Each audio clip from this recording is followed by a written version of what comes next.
Terima kasih buat tim pujian dan penyembahan yang sudah melayani kita dengan luar biasa.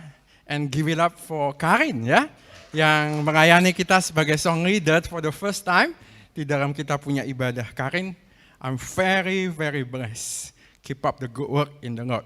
Pasti mama papanya juga sangat bangga ya. So it's good to see you all again. It's good to see you all again. Ini saya rasa kali pertama saya melayani di dalam pelayanan Fitman secara face to face again. Setelah kita beberapa lama pelayanan kita lewat live streaming. And of course thank you buat teman-teman yang tetap menjaga kita punya pelayanan streaming. Thank you buat tim multimedia yang bajunya selalu sama tiap minggu. Thank you for doing the good work. Kita bisa melayani secara face to face. In addition to that, kita juga bisa melayani yang ada di rumah yang sedang membangun mesbah ibadah Anda bersama dengan kita di sini. Okay? So without further ado, let's get into the words of the Lord. And I want to display the title of my devotion for today. You may be wondering here, what are you talking about there, Tommy? We are soon fast approaching Christmas. And today you want to talk about Easter. Okay, my excuse is we are still in the month of November. Yeah? Okay. Yes, in December we have to start talking about Christmas. Tapi ini yang Tuhan letakkan di hati saya. Well, I've been tossing around about this. Should I deliver this message or not? This is about Easter. Okay. Saya diskusi juga dengan istri saya. Dan akhirnya saya mendapatkan satu konfirmasi bahwa yes, I will deliver this topic. As much as it has blessed me to prepare for this topic, I hope you too will also be blessed. Okay? Yang penting di sini adalah poin-poin rema-rema rohani yang akan kita dapatkan. Yuk kita masuk di dalam suasana Easter. Okay? Di dalam suasana Easter. The unsung heroes of Easter. The unsung heroes of Easter. Notice I don't use the word the unspoken heroes. Unsung heroes of Easter. Kita pernah membaca kisah dari pribadi-pribadi yang saya akan bicarakan pada hari ini. Okay. But we don't highlight them enough. Seringkali ketika kita membaca kisah-kisahnya, kita cuma sepintas lalu. Okay. And today I'm going to sing these heroes. Okay. Today I'm going to highlight these heroes. Kontribusi yang mereka mainkan, tindakan iman yang mereka mainkan, bagaimana mereka memainkan sesuatu yang sangat substansial di dalam pekerjaan Tuhan untuk rancangan Tuhan yang sempurna itu digenapi. Okay? You excited there? Okay. So without further ado, let's get into the words of God. Kita akan ada 3 pribadi, these 3 unsung heroes of Easter. Okay. Kita masuk di dalam pribadi kita pertama. Saya akan bacakan bagi saudara-saudari Markus 14, 12 sampai ke 16. Pada hari pertama dari hari raya roti tidak beragi, pada waktu orang menyembelih domba Paskah, murid-murid Yesus berkata kepadanya, "Ke tempat mana engkau kehendaki kami pergi untuk mempersiapkan perjamuan Paskah bagimu?" Lalu ia menyuruh 2 orang muridnya dengan pesan, "Pergilah ke kota, di sana kamu akan bertemu dengan seorang yang membawa kendi berisi air, ikutilah dia. Dan katakanlah kepada pemilik rumah yang dimasukinya, pesan guru, di manakah ruangan yang disediakan bagiku untuk makan Paskah bersama dengan murid-muridku?" Lalu orang itu, saya akan highlight di sini, lalu orang itu akan menunjukkan kamu sebuah ruangan atas yang besar, yang sudah lengkap dan tersedia. Disitulah kamu harus mempersiapkan perjamuan Paskah untuk kita. Maka berangkatlah kedua murid itu, for your information, these 2 disciples is Peter and John, dan setibanya di kota, didapati mereka semua seperti yang dikatakan Yesus kepada mereka, lalu mereka mempersiapkan Paskah. Anda masih dalam suasana Paskah? Yes? Okay. Paskah atau orang Yahudi bilang ini perayaan Passover. Ya.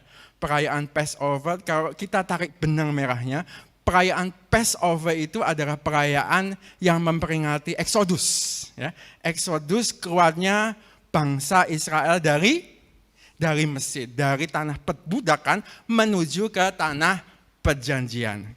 To be more specific, the word Passover itself, kalau kita tarik benang merahnya, ingat ada 10 tulah yang dijatuhkan oleh Tuhan kepada orang Mesir. Dan tulah yang ke-10 ini adalah tulah yang paling signifikan, yaitu semua anak sulung dari bangsa Mesir dilenyapkan, mati. Ya.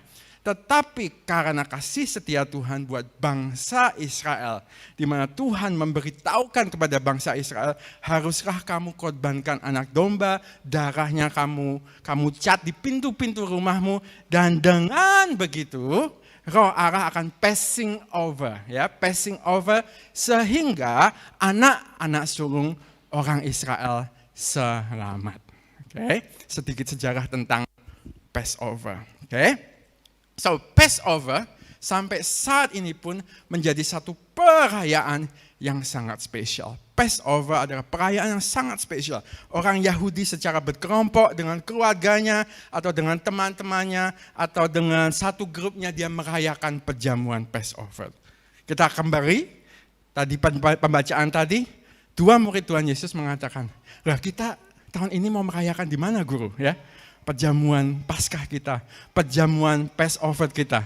Dan Tuhan Yesus mengatakan, kamu masuk aja ke kota Yerusalem. Di situ kamu akan temui seorang yang membawa apa saudara-saudara?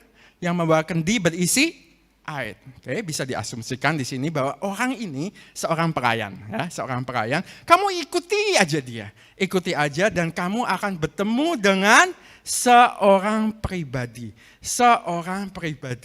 yang saya akan sebut di sini adalah pemilik rumah perjamuan. Pemilik rumah perjamuan. Sampai sekarang pun masih menjadi misteri. Siapa pemilik rumah perjamuan? Okay. Ada satu catatan yang mengatakan asumsinya di situ Markus adalah pemilik rumah perjamuan. But for me it's not important. Siapa orang itu, pemilik rumah perjamuan itu?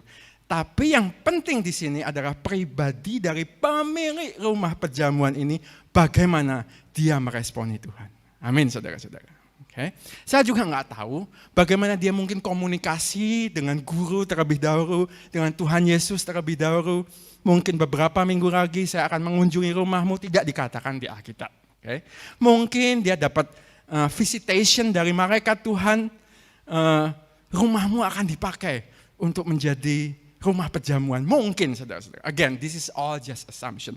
Tapi poin pentingnya di sini, pribadi yang pertama, pemilik rumah perjamuan ini, bagaimana dia mempersiapkan yang terbaik untuk Tuhan. Amin, saudara-saudara. Izinkan saya membacakan lagi ayat ke-15. Lalu pemilik rumah perjamuan, orang itu akan menunjukkan kepada kamu sebuah ruangan atas yang besar. Oke. Jadi tingkat 1 apa tingkat 2 saudara-saudara? Tingkat 2 ya. Tingkat 2 saya sih, rumah saya tingkat 1 ya.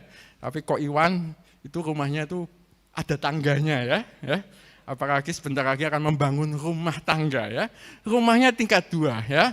Kok Yefta juga rumahnya itu tingkat 2 saudara-saudara ya. Bagi kita yang rumahnya tingkat 1 enggak apa-apa. Tuhan tetap sayang sama kita. Amin. Oke. Tapi bagi Anda yang punya rumah tingkat 2, Tuhan juga sayang sama Anda. Oke. Oh, Pak Kris rumahnya juga tingkat 2 ya. Rumahnya tingkat 2. Tingkat 1 sama tingkat 2 view-nya bagus mana? Bagus mana saudara-saudara? Bagus tingkat 2, apalagi rumahnya kok Iwan tuh ya. Saya pernah masuk ke kamarnya dia, bukan kamar tidurnya ya, kamar studinya dia ya. Di tingkat 2, dia buka view-nya itu satu neighborhood kelihatan gitu. Dari studinya kok Iwan ya. Jadi kita bicara tentang ruang atas, itu kita berbicara tentang ruangan yang spesial ya. Ruangan yang spesial, enggak cuma spesial, tapi ruangan ini adalah ruangan yang besar juga, saudara-saudara. Okay. Jadi orang ini saudara-saudara telah mempersiapkan satu ruangan yang betul-betul spesial untuk perjamuan Paskah itu bisa terjadi buat Tuhan Yesus dengan murid-muridnya. Okay. Rema yang saya dapatkan di sini, ketika Tuhan mengetuk pintu hatimu, pintu kehidupanmu, adakah kita menyediakan ruang yang spesial bagi arah kita? Amin, saudara-saudara. Adakah kita buka kehidupan kita?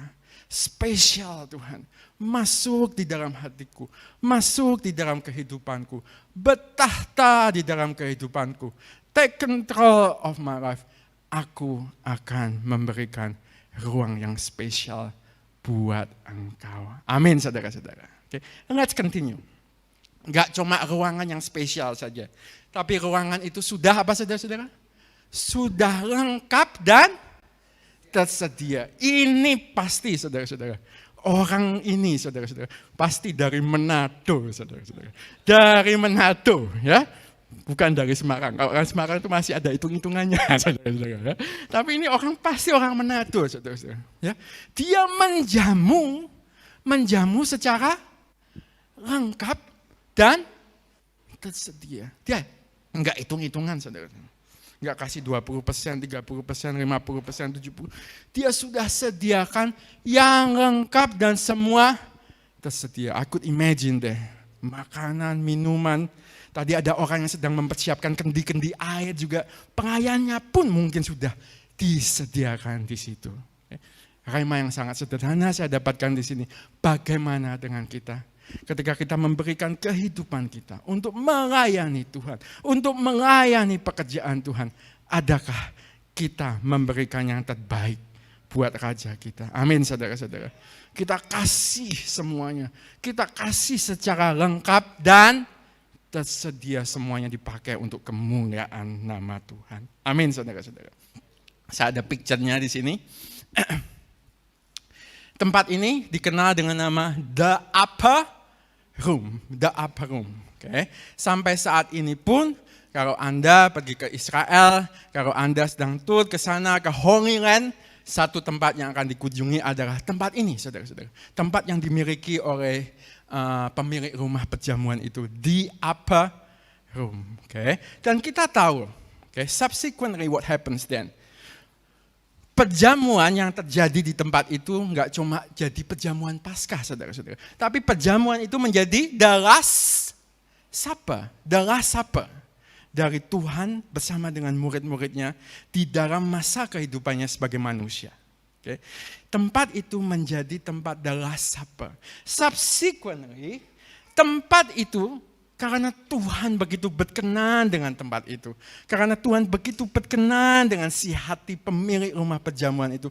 Tempat itu 50 days later after Easter menjadi tempat di mana murid-murid Tuhan berkumpul kembali dan Roh Kudus dinyatakan sekali lagi di tempat itu. Roh Kudus dinyatakan di tempat itu, di upper room itu. Dan itu menjadi awal gereja mula-mula dibangun di situ, saudara-saudara. Okay. Sangat spesial sekali tempat itu, saudara-saudara. Oke, I know I ask you to put yourself in the setting of Easter, but I will talk about Christmas a little bit, ya, so that you won't be disappointed. Okay. Saya akan tunjukkan gambar selanjutnya di sini. Ya. Ini tentang Christmas. Ya. Kisah apa, saudara-saudara? Kisah Yusuf dan Maria yang sedang hamil tua, sedang mencari tempat penginapan. Kita bandingkan pemilik rumah perjamuan dan pemilik penginapan. Apa bedanya, saudara-saudara? Kalau ada satu pribadi yang harusnya disappointed to the greatest extent adalah pemilik rumah penginapan. Dia mendapatkan satu kesempatan untuk bisa berkontribusi, untuk bisa ambil bagian yang penting di dalam pelayanan pekerjaan Tuhan, tapi dia tolak itu. Dia tidak sediakan tempat buat Yusuf, Maria, and I know that particular person, he will be disappointed. he will be disappointed. Jangan sampai Anda menjadi orang ini, saudara-saudara. You did not take the opportunity. You miss the biggest opportunity for you to be able to serve the Lord dengan kapasitas yang Tuhan pernah percayakan kepada Anda. Okay? Pastikan bahwa kita seperti pemilik rumah perjamuan. Okay? Kalau saya menjadi pemilik rumah perjamuan itu, saudara-saudara, subsequently I know bahwa perjamuan yang terjadi di rumahku adalah perjamuan terakhir, the last supper dari Tuhan Yesus. Setidak-tidaknya dalam hati kecil saya ada kepuasan di situ. At least I know, Lord, that I have provided the best for you. At least we know that we have provided the best for him. Amin, saudara-saudara. Kita nggak tahu, saudara-saudara, waktu kita di dunia ini sampai kapan. Okay? Jadi ketika Anda sedang membangun mezbah ibadah Anda kepada Tuhan, berikan yang terbaik. As this was your last supper. Okay? As this was your last time. Untuk Anda bisa membangun mezbah ibadah Anda kepada Tuhan. When you are given the opportunity to serve the Lord, do it as this was your last supper.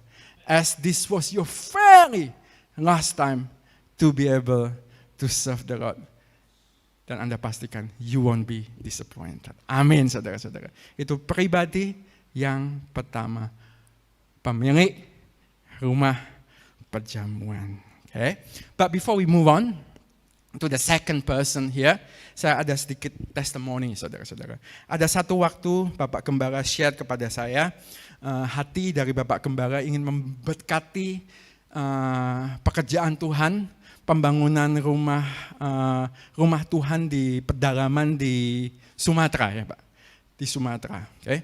Jadi Bapak Gembala sharing kepada saya, ini dana yang dibutuhkan dan kita perlu membutuhkan dana itu di dalam jangka waktu yang cukup singkat, saudara-saudara. Okay? So, I had to call my father-in-law, okay, to get him involved in this work of God. Okay? So, no, I did not call him. I just sent message to him, sharing to him, and he responded very positively. Yeah? Responded very positively dan membantu kita di dalam pelayanan ini. Okay? But what I want to share with you is this. Okay? Kita ambil segi positifnya, ya. Saya berterima kasih kepada Papa Mertua. Saya ucapkan dana sudah terkumpul, terima kasih buat kontribusi dari Papa bra. Dan dia balas dengan kalimat yang sangat sederhana. Puji Tuhan Tom, Tuhan Yesus sebentar lagi datang, jangan lewatkan kesempatan. Sekali lagi, puji Tuhan Tom, Tuhan Yesus sebentar datang, jangan lewatkan kesempatan. Amin, saudara-saudara. We'll move on to our second person. Saya akan bacakan ayatnya. Yang ini mungkin Anda sudah mengenal pribadi ini lebih baik. Ya, namanya Simon orang Kirene. Okay. Markus 15:21. Pada waktu itu lewat seorang yang bernama Simon, orang Kirene, ayah Alexander dan Rufus, yang baru datang dari luar kota, dan orang itu mereka paksa untuk memikul salib Yesus. Kita akan baca peristiwa yang sama dari Injil Lukas. Lukas 23:26. Ketika mereka membawa Yesus, mereka menahan seorang yang bernama Simon dari Kirene yang baru datang dari luar kota. Lalu diletakkan salib itu di atas bahunya supaya dipikulnya sambil mengikut Yesus. Yuk kita bahas dulu tentang Simon. Ya. Simon asalnya dari mana, saudara-saudara? Dari Kirene. Kirene adalah satu bagian di Afrika Utara, saudara-saudara. Ya, Kirene adalah satu bagian di Afrika Utara. Kalau zaman modern ini kita kenal dengan negara Libya. Okay.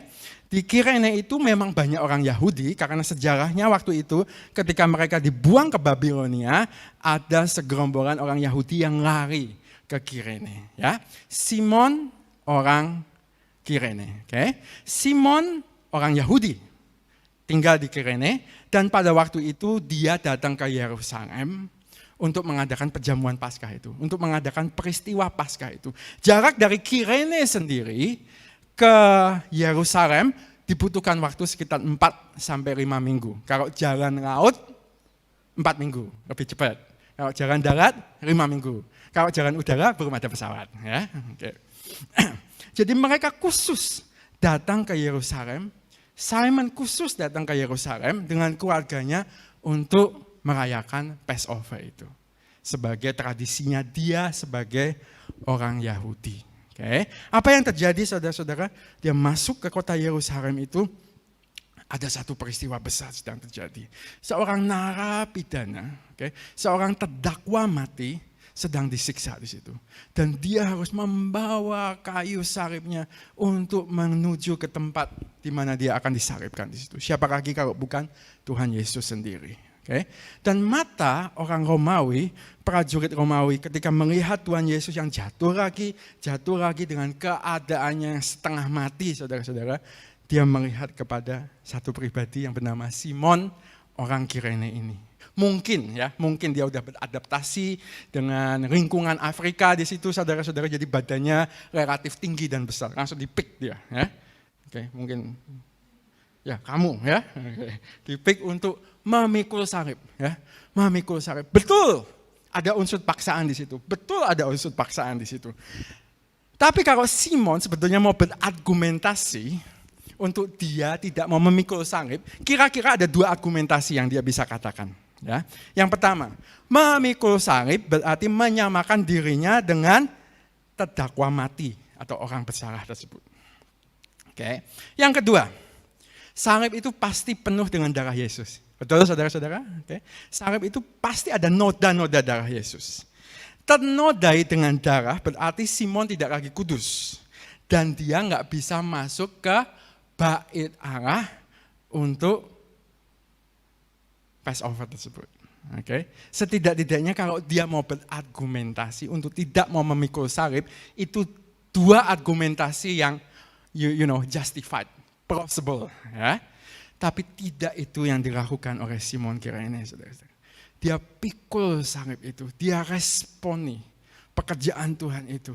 Dia responi pelayanan itu untuk dia pikul salibnya Tuhan Yesus. Okay. Ketika dia lakukan itu, sebetulnya dia sedang memiutangi Allah.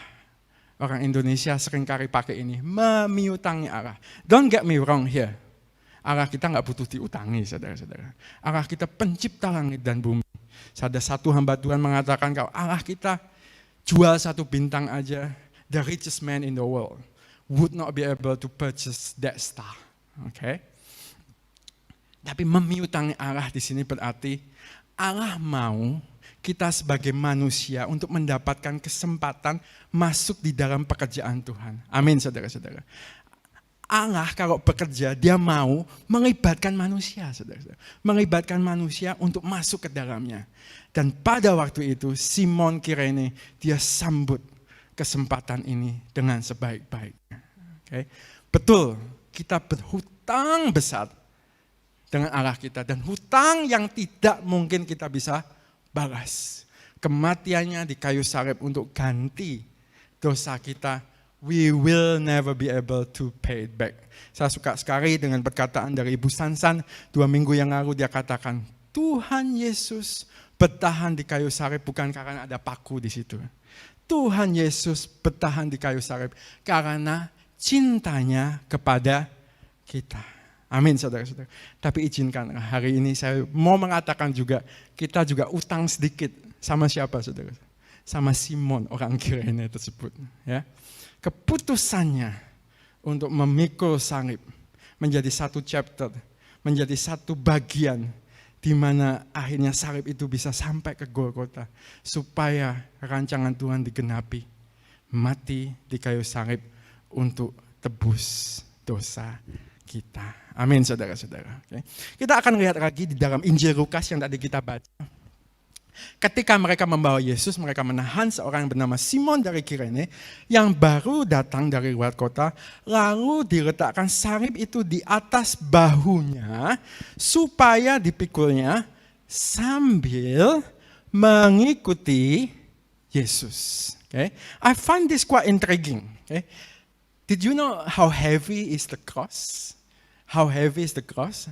Saya sempat research. Ternyata beratnya itu sekitar approximately 50 kilo, saudara-saudara. 50 kilo itu berat tuh, saudara-saudara. Ya.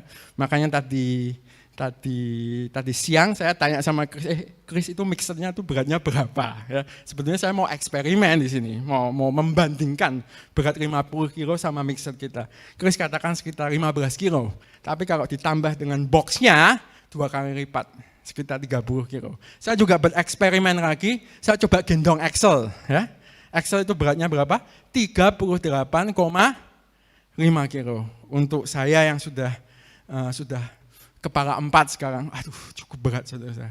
Cukup berat. Ya. Apalagi ini 50 kilo. So my point is, the cross is heavy. The cross is heavy. Kalau Anda harus memindahkan satu barang yang berat, saudara-saudara, dari tempat A ke tempat B. Anda mau pindahkan itu dengan santai-santai aja, atau Anda mau pindahkan itu dengan secepatnya? Ya. If Chris has to move the mixer back to his car, saya yakin Chris tidak mungkin lifting mixer itu, kemudian dibawa mixer itu ke toilet dulu mungkin, atau dibawa ke rumahnya dulu, baru dia ke mobilnya. Pasti dia akan lakukan secara seksama, secara cepat untuk memindahkan barang yang berat itu dari tempat A ke tempat B. Okay, that's my point there. Okay. Jadi saya bertanya-tanya di sini, kalau saya jadi Simon dari Kirene, badannya besar, saudara-saudara, ya, masih fit, ya, nggak seperti Tuhan Yesus yang sudah tertatih-tatih. Saya mau lakukan itu dengan cepat, saudara-saudara. Okay? I will ask prajurit Romawi itu sampai ke titik mana saya harus carry this cross. And I will do it for you, and I'll do it effectively and efficiently. I will do it in a timely manner. Okay? Tapi tidak itu yang dilakukan Simon Kirene. Ya. Dia pikul salibnya sambil apa, saudara-saudara? Sambil kata-kata yang dipakai di sini, mengikuti Yesus. Yesus jalannya cepat apa enggak, saudara-saudara? Pasti pelan. Kalau enggak percaya, kita siksa Mario, ya. Habis itu kita suruh Mario berjalan ke rumahnya, ya. Kita time di situ, ya. Kita cambuk-cambuk dulu Mario, ya.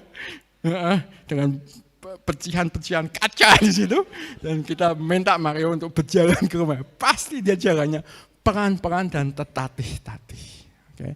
Tapi Simon dari Kirene, dia pikul itu salib yang berat, sambil dengan sabar dia mengikuti Yesus. Kalau di dalam bahasa Inggris, dia carry itu before Christ. Jadi Yesus ada di depannya, dan dia dengan sabar, dengan telaten, saudara-saudara, ikuti Tuhan Yesus. Rema yang saya dapatkan di sini, saudara-saudara.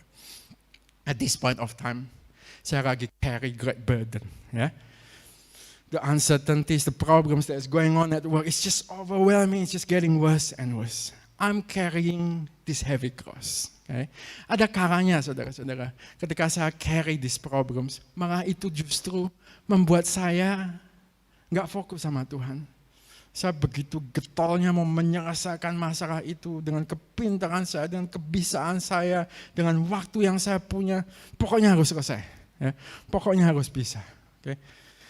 Tapi hari ini saya diingatkan, ketika kita memikul salib kita, justru di saat itu kita harus semakin mengikuti Tuhan Yesus. Amin, saudara-saudara. We carry our burden there, tapi mata rohani kita semakin fokus dan tertuju kepada Tuhan Yesus Kristus kita. Amin, saudara-saudara.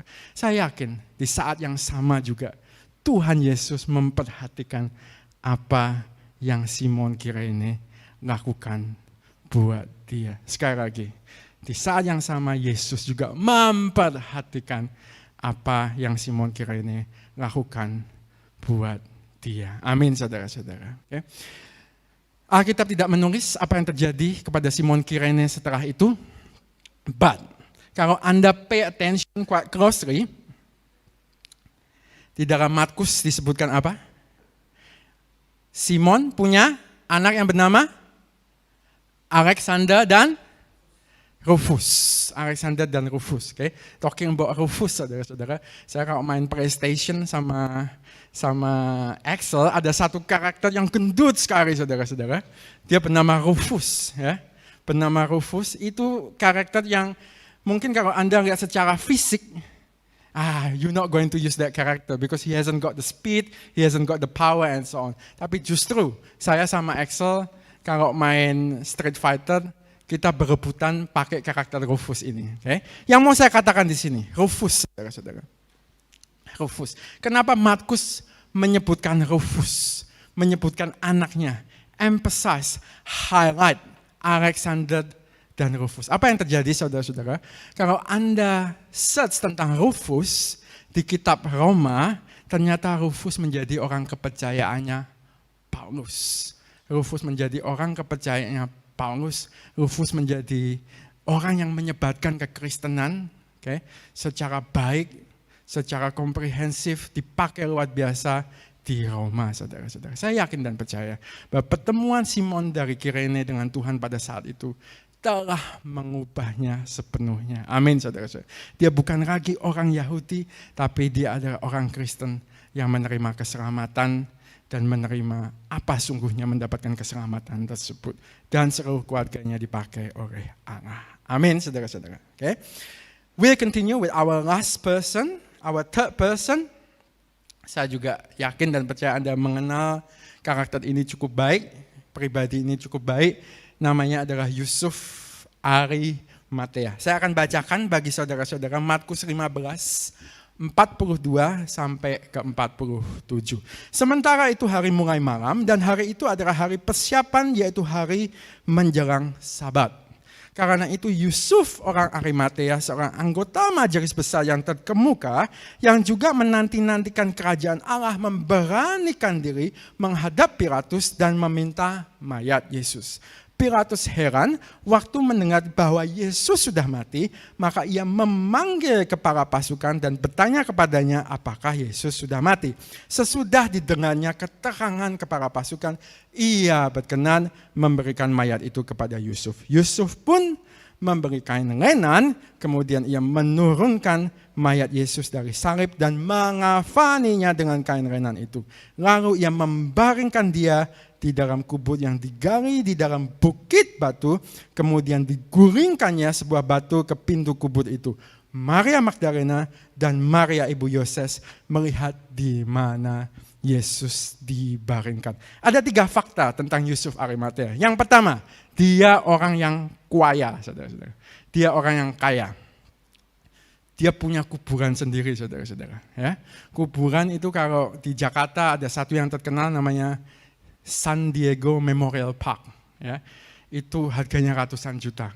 Kalau orang mau dikuburkan di situ, ya, itu cuma 1 petak saja, saudara. Tapi Yusuf punya 1 gua, ya, kuburan pribadi. Dia orang kaya. Orang kaya bisa dipakai Tuhan, saudara-saudara? Bisa? Orang miskin bisa dipakai Tuhan? Bisa. Bukan masalah kaya atau miskin, masalahnya kita mau taat nggak waktu dipakai oleh Tuhan. Bukan masalah kita punya 1 talenta, atau 2 talenta, atau 5 talenta. Ya. Masalahnya kita mau pakai enggak semuanya itu untuk pekerjaan Tuhan. Yusuf Arimatea, fakta yang pertama, dia orang kaya. Kedua, dia orang yang punya kedudukan. Dia orang yang punya kedudukan.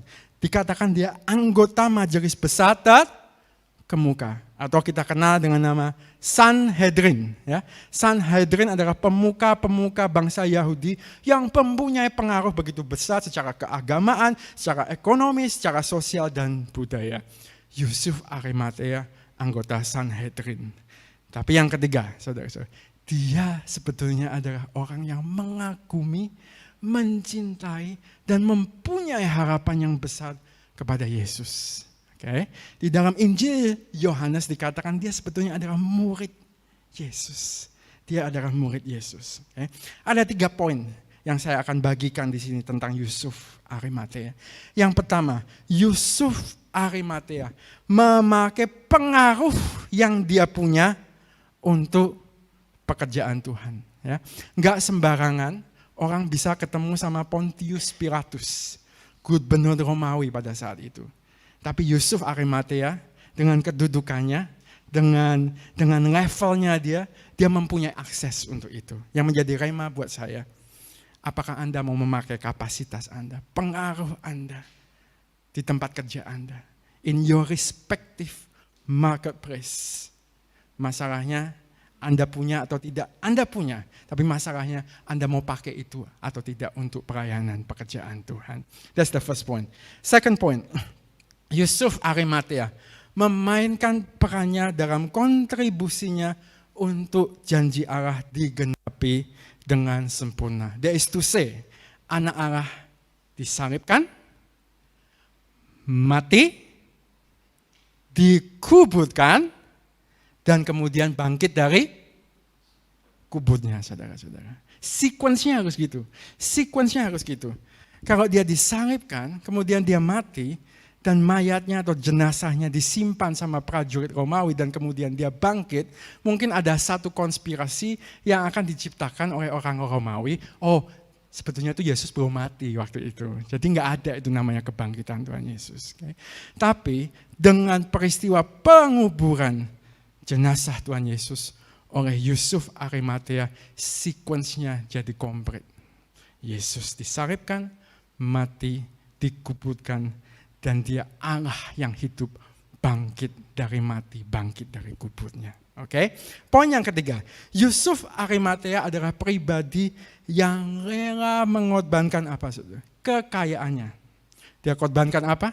Korbankan dia punya goa. Ya, dia korbankan apa? Korbankan beri kain renan dan rempah-rempah sama temannya yang bernama Nikodemus. Ya. Dan dia juga korbankan apa, saudara-saudara? Tenaganya. Dia turunkan itu Yesus sendiri. Dan dia urus itu jenazahnya sendiri bersama dengan temannya itu. Dan terlebih, Yusuf Arimatea adalah pribadi yang mempertaruhkan jabatan dan reputasinya. Berdasarkan satu literatur sejarah dari abad ke-5 yang berjudul Gospel of Nicodemus atau Acts of Pilate, orang-orang Yahudi memenjarakan Yusuf Arimatea setelah dia melakukan penguburan Yesus. Namun pembelaan Tuhan, ia dilepaskan kembali ketika Yesus bangkit dan dipercaya menjadi salah satu saksi awal kebangkitan Yesus. Jadi nggak macam-macam. Untuk dia lakukan penguburan Yesus ini, dia punya Sanhedrin status at stake. Dan saya yakin dan percaya dia akan dimusuhi oleh teman-temannya di situ. Tapi dia mau lakukan semuanya itu, dan dia lakukan semuanya itu karena apa, saudara-saudara? Jawabannya sangat simpel. Karena kecintaannya terhadap pribadi yang bernama Yesus Kristus ini, saudara-saudara. Padahal saya bisa bayangkan suasana hati dia, orang yang dia harapkan untuk menjadi Mesias, saudara-saudara. Mati, saudara. Mati adanya di situ. Tapi dia tidak membiarkan kekecewaannya itu untuk menghilangkan cintanya dia buat pribadi yang bernama Yesus Kristus tersebut. Amin, saudara-saudara. Okay? Izinkanlah saya mengatakan di sini, mungkin cintanya Yusuf Arimatea terhadap Tuhannya yang mati saat itu terkadang bisa lebih besar loh dari cinta kita kepada Tuhan kita yang kita tahu hidup. Ya, izinkanlah saya katakan sekali lagi, mungkin jangan sampai ini terjadi. Kita kalah sama Yusuf Arimatea yang mencintai Tuhannya yang ada di depan matanya mati. Lebih besar dari kecintaan kita terhadap Tuhan kita yang kita tahu bahwa Tuhan kita hidup adanya. Amin, saudara-saudara. Kiranya rema-rema ini bisa menjadi kekuatan, encourage you all, dan membawa kita menjadi anak-anak Tuhan yang lebih berkenan kepada Tuhan.